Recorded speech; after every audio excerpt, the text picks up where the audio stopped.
Salut les amis, c'est l'Explorer, on se retrouve pour l'épisode 7 de mon aventure en Nouvelle-Zélande. C'est le mois où ma copine me rejoint dans l'île Nord pour démarrer le road trip à deux. Alors n'oubliez pas de vous abonner et regardez les autres épisodes pour découvrir tous les incroyables secrets de ce pays. C'est parti!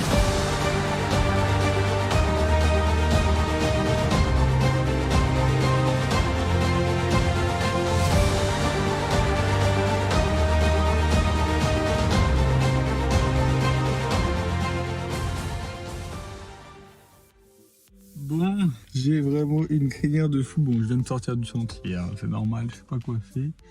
Mais je fais une petite vidéo avant d'aller chez le barbeur, parce que je vais aller chez le barbeur.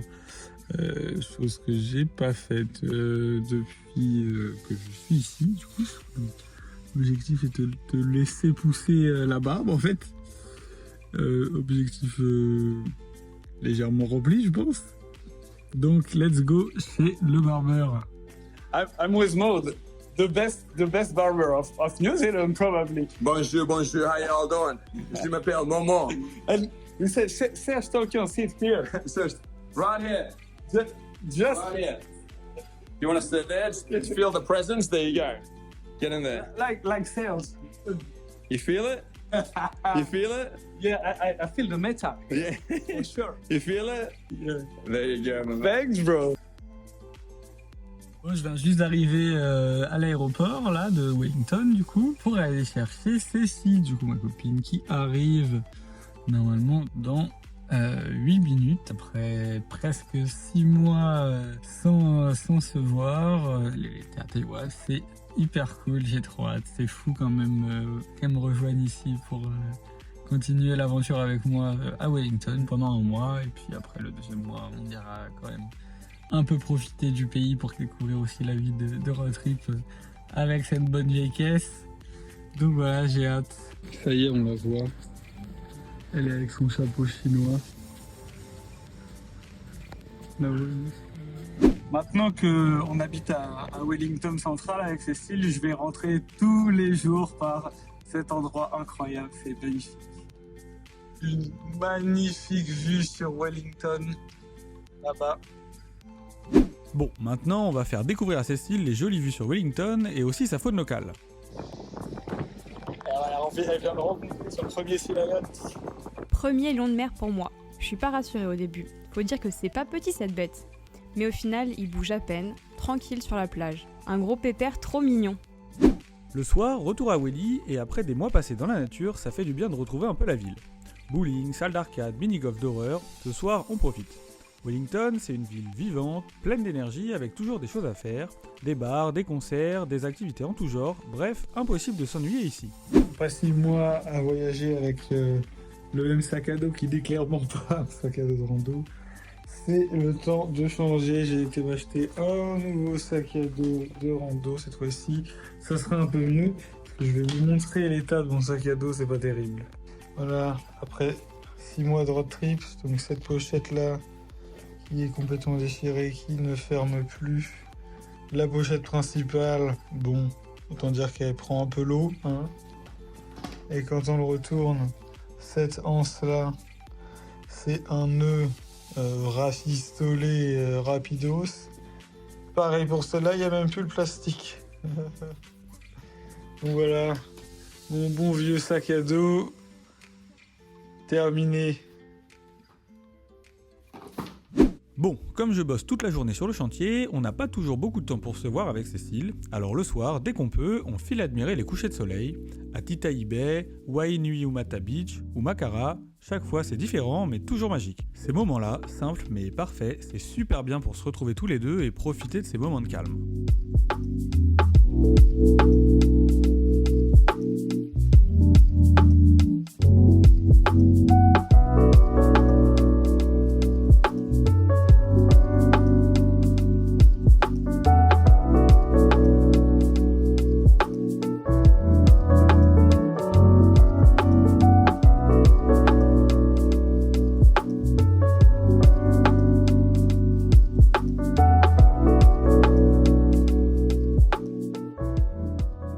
C'est Atelier Gyoza. On a fait une incroyable farce maison, c'est mes premiers gyoza. Et pour l'instant, c'est donne ça. J'ai extrêmement hâte de les manger. On va voir, mais pour l'instant c'est vrai que c'est pas facile.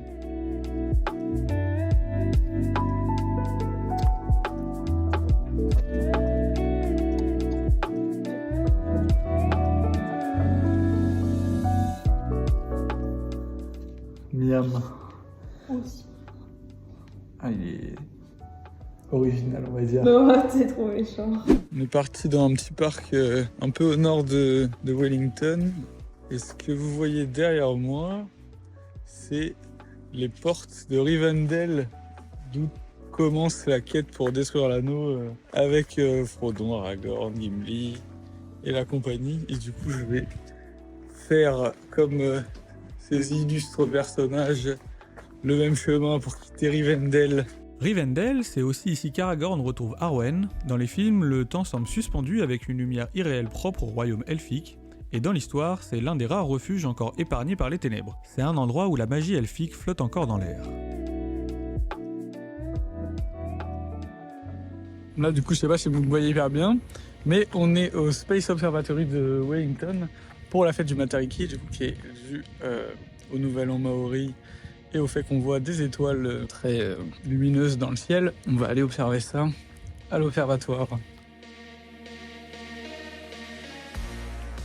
Ce soir, à Wellington, on célèbre le Matariki, le Nouvel An Maori.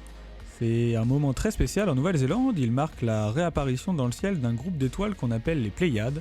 Pour les Maoris, c'est un symbole fort. Le Matariki annonce la fin de l'hiver, le temps des récoltes et le moment de rendre hommage aux ancêtres. À travers tout le pays, les gens se rassemblent pour partager, se souvenir et célébrer la vie. Ici, sur le port de Wellington, les projections illuminent les murs du musée Te Papa, le mont Taranaki s'affiche en lumière et la culture maori rayonne à travers la danse, la musique et l'art. C'est un mélange unique entre tradition ancestrale et énergie moderne, une soirée où toute la ville vibre au rythme du Matariki.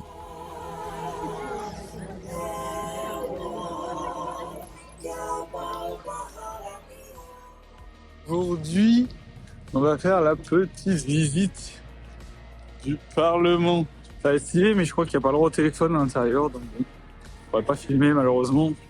Voici le bâton de parole, symbole du pouvoir législatif en Nouvelle-Zélande. Chaque session du Parlement commence quand il est posé dans l'Assemblée. Sur les hauteurs de Wellington, on trouve ce monument qui rend hommage aux soldats néo-zélandais tombés pendant les Grandes Guerres. Les colonnes rouges symbolisent la force et le sacrifice, tandis que la tour centrale domine la ville comme un phare du souvenir.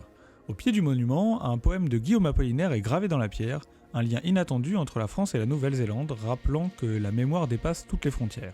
Et après, on se prend un petit verre en rooftop, puis on retourne au Te Papa pour un concert bien sympa.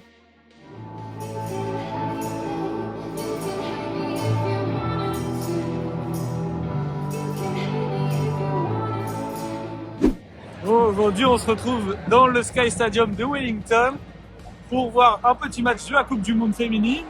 On est parti voir Espagne-Costa Rica.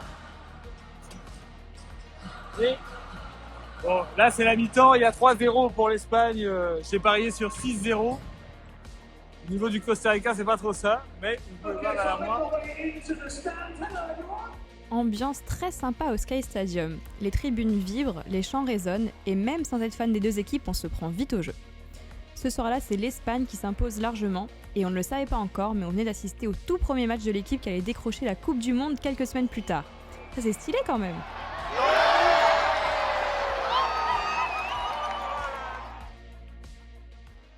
Il y a des jours comme ça où tu commences le chantier, on voit pas la fin de la nuit. Il fait nuit, il fait froid, il pleut des cordes avec le vent de l'Antarctique. C'est terrible. Ça, c'est vraiment les mauvaises journées. Mais heureusement, il me reste encore 2 jours de boulot et après, c'est parti pour le dernier mois de road trip. Mais avant ça, 2 heures de journée.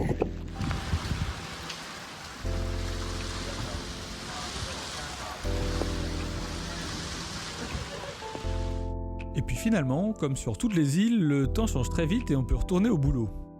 Voilà ma dégaine quand il faut bosser en hiver sur le chantier en Nouvelle-Zélande. Manteau de ski, gants, des conditions bien extrêmes. Au chantier, c'est un vrai travail d'équipe, chacun a son rôle à jouer, tout le monde s'entraide et quand ça tourne bien, ça avance à une vitesse folle. On bosse dans la bonne humeur, même sous la poussière. Et quand on prend un peu de recul, c'est bluffant. En à peine 2 mois, le chantier a complètement changé de visage et les progrès sont juste impressionnants. Ça y est, c'est l'heure de quitter le chantier, de quitter là où tout a commencé, dans le basement. Après 2 mois de dur labeur ici, affronter toutes les différentes conditions climatiques, des boulots bien physiques, c'est fini. On repart pour le dernier mois de road trip. Après une bonne nuit de sommeil, parce que cette semaine aura été vraiment compliquée à cause de la tempête. Mais on voit un petit rayon de soleil là derrière moi. On l'aura pas vu beaucoup. Hâte de repartir pour le dernier mois. Grand moment, ça y est, c'est le départ là. J'attends Cécile, elle est partie chercher des bubble tea, les derniers. Avant longtemps certainement, on en a bu plein à Wellington. Me voici avec, vous voyez, la voiture remplie de toutes mes affaires et ces affaires de Taïwan et tout. Donc là, what the fuck, la voiture est énormément chargée. Tout ce qu'il y a, beaucoup de choses. Donc c'est parti pour le début du road trip du mois d'août. On commence par le sud de l'île Nord avec le phare de Cap Palliser et on retrouve nos colonies de lions de mer préférées. C'est toujours trop cool de tomber sur des groupes comme ça, quel bonheur de les contempler, mais attention à pas trop s'approcher sinon ils grognent.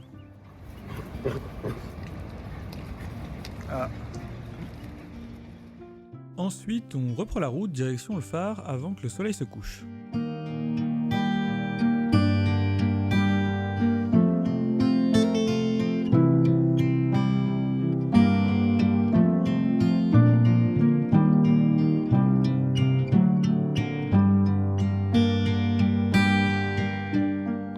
On se trouve notre petit free camp pour ma première nuit en van. J'ai un peu peur, mais bon, faut se lancer. Et puis c'est l'aventure quoi.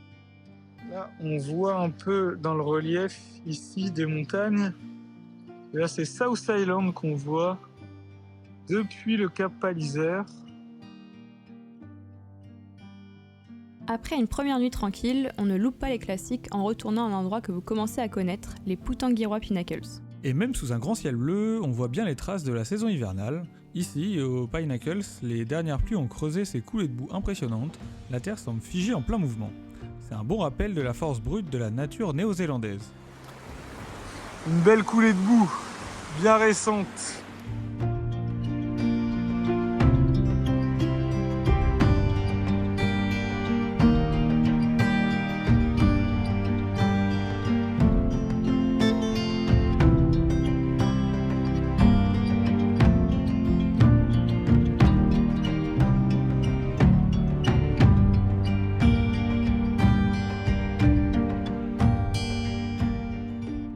Après la balade, on n'a pas perdu de temps et on a bien roulé pour passer la nuit, pour une dernière fois, à Castle Point. On est de retour, comme vous pouvez voir derrière moi, pour la 3e fois à Castle Point, un de mes endroits préférés dans l'île Nord. Et il fallait que je le fasse découvrir à Cécile pour apprécier cet endroit incroyable. Bon, je vous ai déjà tout raconté sur Castle Point, si vous voulez en savoir plus sur ce lieu mythique, je vous conseille d'aller voir les épisodes 4 et 5 où on voit la faille avec différents angles. En attendant, je vous remets les meilleures images du jour.